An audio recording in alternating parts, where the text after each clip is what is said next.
ہر سال شہدائے کربلا کی تدفین کے دن 13 محرم کو کربلا میں عزائے بنو اسد کے نام سے بہت بڑا ماتمی جلوس برآمد ہوتا ہے۔ یہ مدینہ قدیمیہ کے گیٹ موجود سڑک سے ہوتا ہوا شارع امام حسین پر آتا ہے اور پھر روضہ امام حسین اور مابین الحرمین سے ہوتا ہوا روضہ ابوالفضل پر اختتام پذیر ہوتا ہے۔ بنی اسد عدنانی قبیلے کی ایک شاخ ہے جو بنی اسد بن خزیمہ کے نام سے موسوم ہے۔ روز عاشوراء اصحاب حسین میں سے مسلم بن اوجسہ اور حبیب ابن مظاہر بنی اسد کے قبیلے سے تعلق رکھتے تھے۔ امام حسین علیہ السلام نے بنی اسد کے قبیلے کے مردوں، خواتین اور بچوں کو وصیت کی تھی کہ مجھے دفنا دینا۔ 13 محرم کو امام سجاد اعجاز امامت سے کربلا پلٹ کر آئے اور بنی اسد والوں کے ساتھ مل کر اپنے بابا اور ابوالفضل عباس علمدار اور شہدائے کربلا کے لاشوں کی تدفین کی۔ حرم امام حسین کے مطابق 13 محرم 61 ہجری کو بنی اسد کی خواتین نہر فرات سے پانی لینے کے لیے آئیں تو انہوں نے زمین پر بہت سے لاشیں بکھرے ہوئے دیکھے جن کے جسموں سے تازہ خون اس طرح بہہ رہا تھا جیسے انہیں آج ہی شہید کیا گیا ہو۔ خواتین یہ منظر دیکھ کر روتی ہوئی واپس اپنے قبیلے والوں کے پاس گئیں اور اپنے مردوں سے کہا کہ تم یہاں بیٹھے رہو اور رسول خدا کے بیٹے امام حسین اور ان کی اہل و عیال اور ساتھیوں کو ریت پر جانوروں کی طرح ذبح کر دیا گیا۔ جب ہم رسول اللہ کی بارگاہ میں حاضر ہوں گے تو ان کے سامنے کیا وجہ پیش کریں گے؟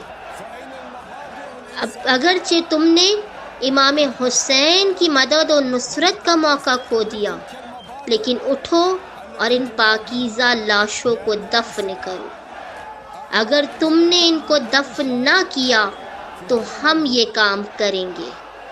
اس کے بعد بنی اسد کے مرد ان لاشوں کو دفن کرنے کے لیے آئے، لیکن انہیں یہ معلوم نہ تھا کہ کون سا لاشا کس کا ہے کہ ان کے پاس امام سجاد اعجاز امامت سے آئے اور انہوں نے امام حسین کے لاشے کے پاس آ کر اپنے بابا کی قبر کی جگہ کے پاس آ کر تھوڑی سی مٹی اٹھائی تو وہاں پہلے ہی سے تیار کی ہوئی قبر ظاہر ہوئی اور امام سجاد نے اپنے بابا کے لاشے کو تنہا قبر میں اتارا۔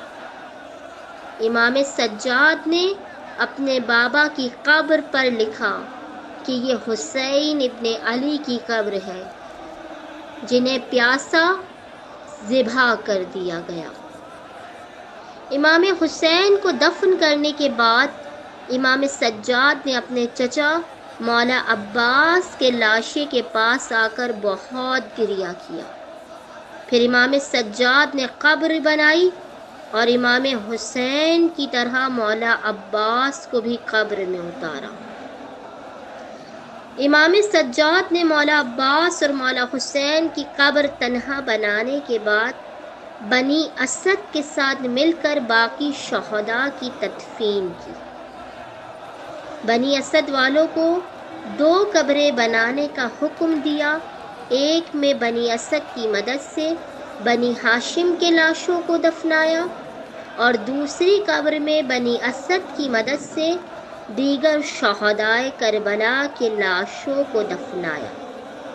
اس کے بعد امام سجاد اپنے گھوڑے پر سوار ہوئے اور واپس پلٹ گئے۔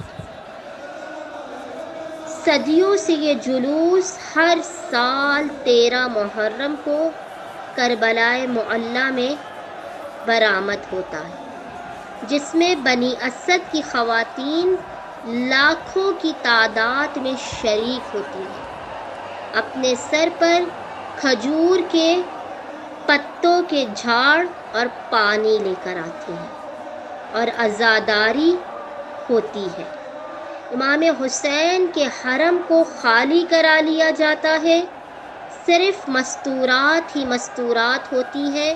بنی اسد کی عورتیں دیگر عورتوں کے ساتھ مل کر امام حسین کا ماتم کرتی ہیں اور امام حسین پر گریہ کرتی ہیں۔